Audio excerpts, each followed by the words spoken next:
Salam saudaraku yang dikasihi Tuhan.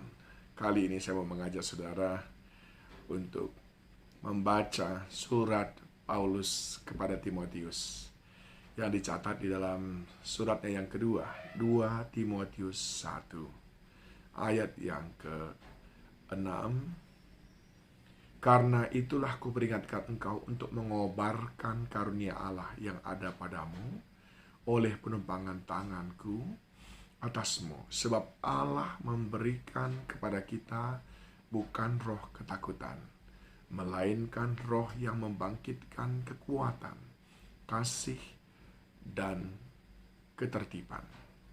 Jadi janganlah malu bersaksi tentang Tuhan kita, dan janganlah malu karena aku, seorang hukuman karena Dia, melainkan ikutlah menderita bagi Injilnya oleh kekuatan Allah. Saudaraku yang dikasihi Tuhan, ada 4 hal yang dikatakan oleh Paulus kepada Timotius ketika kita memiliki roh Allah di dalam diri kita, yang dicatat di dalam ayat yang ke-6 sampai dengan yang ke-8 tadi. Yang pertama dikatakannya di ayat yang ke-6, karena itulah kuperingatkan engkau untuk mengobarkan karunia Allah. Jadi Paulus berkata, ada karunia-karunia Allah yang ada padamu. Tentu itu maksudnya adalah karunia Roh Kudus, karunia yang Tuhan berikan kepada kita. Dan Dia tidak mau kita menyimpan karunia itu. Nah sekarang, ketika Roh Kudus ada dalam kita, dikaruniakan kepada kita, maka dijelaskan ayat yang ke-7 dan ke-8 apa manifestasi daripada Roh Kudus yang sudah dikaruniakan kepada kita. Yang pertama dia berkata, kita akan bangkit dari kelemahan kita. Dia berkata, roh yang membangkitkan kekuatan. Orang yang di dalamnya bekerja Roh Kudus, maka dia selalu punya gairah untuk mengikut Tuhan, untuk menghadapi hidup ini. Saudara, sekarang di daerah di mana saya tinggal, cuaca dingin sekali. Dan saudara lihat, saya pun masih pakai baju hangat. Walaupun dari jam 5 pagi saya sudah mandi, saya sudah melayani. Tetapi cuaca masih sangat dingin sekali. Tetapi apakah itu membuat kita lemah? Tidak. Keadaan luar tidak membuat kita malas-malasan, tidak membuat kita lemah. Tetapi karena Roh Kudus yang ada dalam kita, maka kita tetap bangkit dan memiliki kekuatan, bersemangat, bergairah. Yang kedua dikatakan, kalau karunia Roh Kudus kita terima, kita akan menjadi orang yang penuh kasih, saudaraku.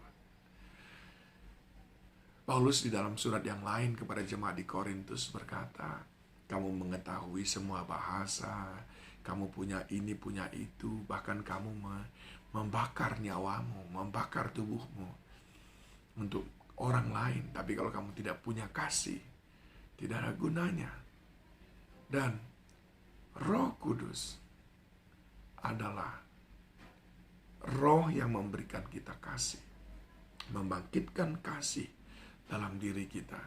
Roh Kudus yang membuat kita mampu mengasihi orang yang jahat kepada kita. Roh Kudus membuat kita mampu tetap mengasihi orang yang berburuk sangka, orang yang mengkhianati kita. Roh Kudus yang ada dalam diri kita. Dan yang ketiga, dikatakan saudaraku, Roh Kudus itu membangkitkan ketertiban.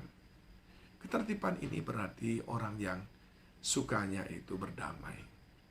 Orang yang tidak mau ada konflik. Apalagi dia sendiri yang memicu konflik. Enggak. Orang-orang yang dipenuhi Roh Kudus, dia tidak suka yang seperti itu. Ingat saudaraku, kepada kita dikaruniakan Yang pertama tadi adalah kekuatan. Dan yang kedua adalah kasih. Dan yang ketiga adalah ketertiban.